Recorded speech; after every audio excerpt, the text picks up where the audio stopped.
All right, welcome to part two of the Latin America Primes. We're going to start part two with the I prime of intellectual ideology ideas. We'll briefly look at how culture express their major ideas through music, art, things like that. Important thing to remember in Latin America is that art, music, dance is all reflects the ethnic mix. So culture, aspects of culture in Latin America often are influenced by the ethnic mix of the people there. Major works of art, we often see in Mexico artists who use kind of Mayan and Aztec influences. Um, Murals, large paintings on walls, are often very common in Mexico. Uh, those type of paintings, and again, it reflects that heritage, not just the Spanish influence, but also the Indian influence.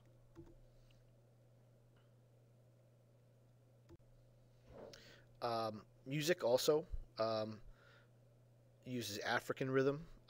In Cuba, you have Cuban music often use we call salsa bands. In Brazil, you have a samba band.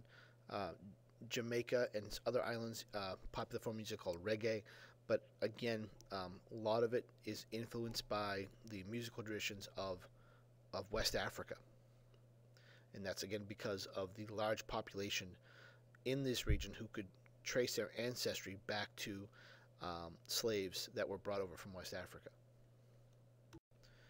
Moving on to M. M again talks about how conflicts in this region. Important thing to remember is by the 1800s, most Latin American countries have won independence, and mostly through armed conflict. And that's important to remember about Latin American history is very few of these now independent countries were granted independence. They had to fight, so it was won through blood, and it's not a surprise then that it's been a kind of a bloody history ever since. Haiti, Argentina, Venezuela, Mexico, Colombia, Peru, Ecuador, Bolivia, Chile, all had to fight bloody, bloody revolutions to get their independence.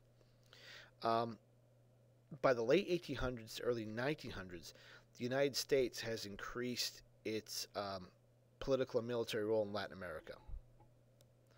And we begin to see examples of conflicts in which the United States plays a very sort of active role. For example,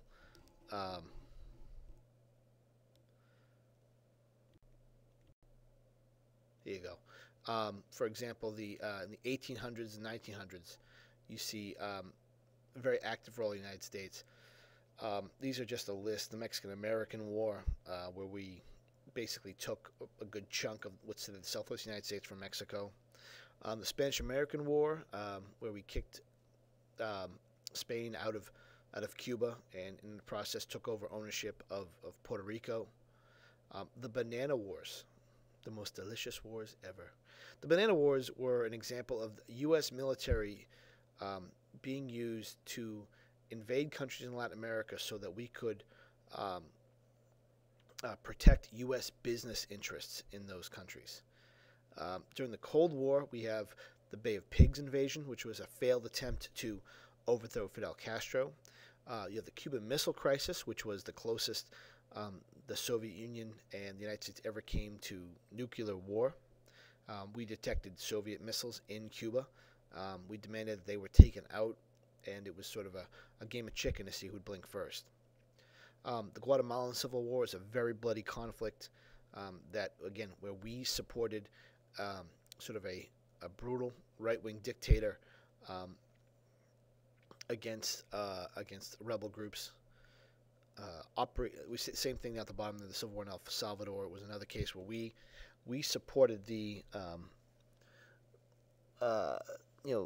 back in this time. It's important to remember that the only qualification you needed to be our friend was to be anti-communist. You could imprison your people unjustly, take away democracy, crush protests, jail innocent people, but as long as you weren't communist, you were cool with us. Another example is a thing called Operation Condor. Operation Condor was a secret plan in the southern part of South America, in Chile and Argentina, which the CIA helped military dictatorships kind of get information on potential dissidents in their country, and those people would disappear.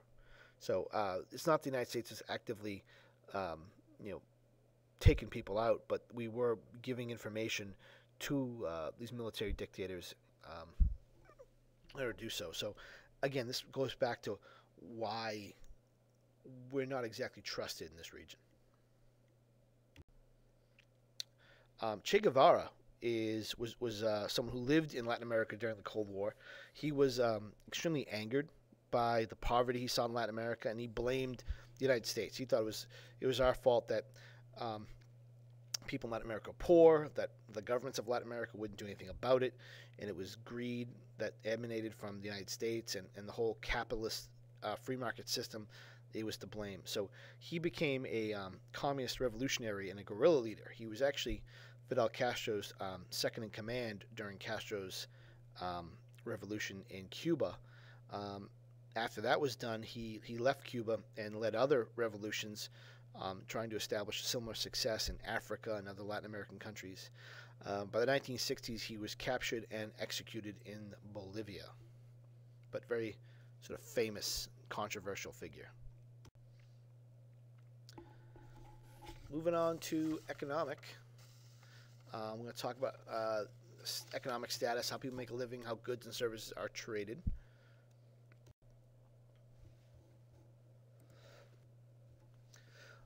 Most countries in Latin America will be considered developing nations.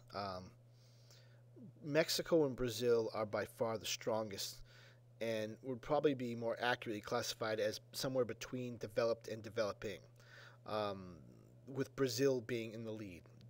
Brazil is a country seen as perhaps on the cusp of moving towards developed nation status. But by far, most countries are in pretty rough shape. Again, Brazil is the largest economy in Latin America, second largest in the Western Hemisphere, only second to the United States, and the seventh largest in the world. It's the eighth largest, has the eighth largest number of billionaires in the world. So although, again, we've seen depictions of people living in favelas, so although there is a lot of poverty in Brazil, you also have, again, the eighth largest number of billionaires in the world. So there is money to be made in Brazil, and there are wealthy people there. It is a free market economy, but with strong government supervision, much stronger than our own. And it's one of the fastest growing economies in the world, growing by over 5% per year, which is an astounding rapid growth. And it's predicted to become one of the 5 largest economies in the world in the near future. But despite all this growth and all these high hopes, there are still high levels of economic inequality in Brazil. Again, you have all these billionaires, but at the same time you have people living in squalor, in favelas, in poverty, in rural areas as well. And that's a system that really can't be maintained. Brazil is considered one of the BRIC nations, BRIC. BRIC stands for Brazil, Russia, India, and China. Those 4 countries alone currently account for more than 25% of the world's land area and more than 40% of the world's population. So a tremendous amount of area and people live in those 4 countries. They've also seen rapid and recent economic development, and we're beginning to see a shift in global economic power.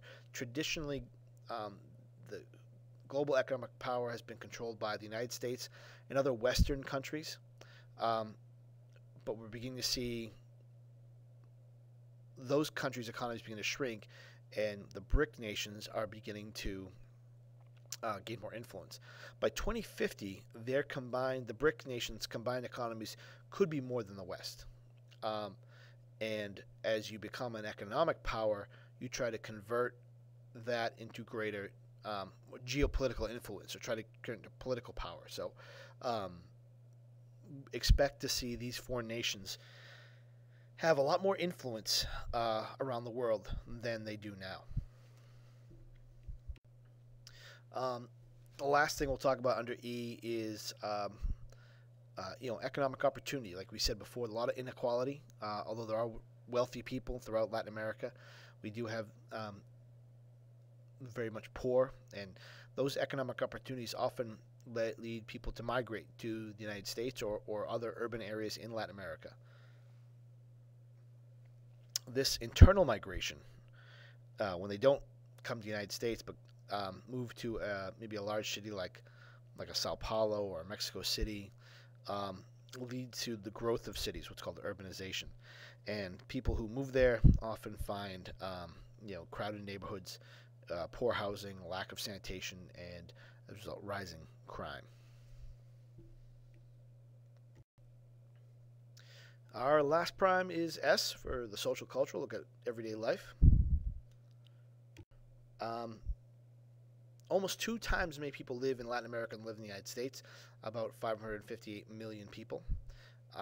Population density is fairly high. The highest rates are in Central America, but it's fairly high. People sort of crowd into specific areas, which kind of makes sense if you think of the topography. Deserts in the north, deserts in the south, mountainous areas, jungle area.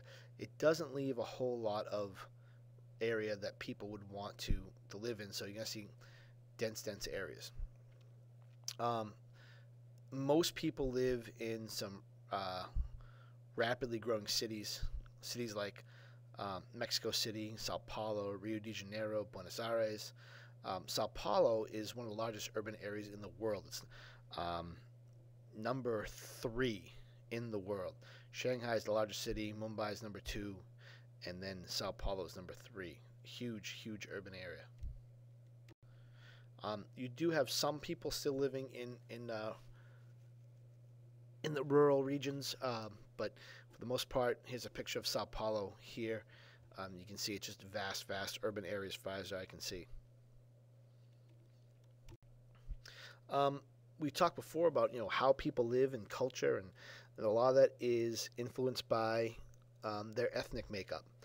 A large population of people in the Caribbean are of African descent, and Northeast Brazil as well. Mestizos is a term used to describe people who are mixed Native American and European descent. So you have those people as well. And then you still have populations of exclusively Native Americans in Mexico, in Central America, in the Andes region. Most people in the region do speak Spanish because Spain was the largest colonial power. However, Brazil speaks Portuguese. You have English and French spoken in some of their former colonies. Some Native American languages still survive in isolated parts of Guatemala and isolated parts of Peru. You still have people who speak Inca, people of the Incan language. You have people who speak the Mayan language. And then finally, you have mixed languages, something called pidgin language, P-I-D-G-I-N. A pidgin language are new languages made up from combinations of older ones. You see that in different countries around the region. Foods also blend traditions of the new and old worlds. No matter what country, beans and rice are common throughout the region, major part of the diet.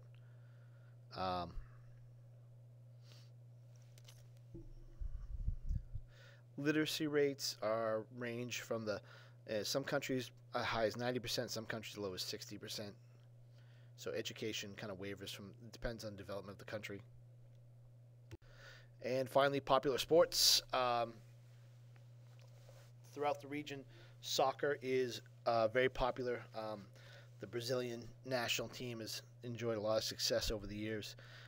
Baseball is also very popular in the Caribbean, Central America, and northern South America. You see a couple of familiar faces right there.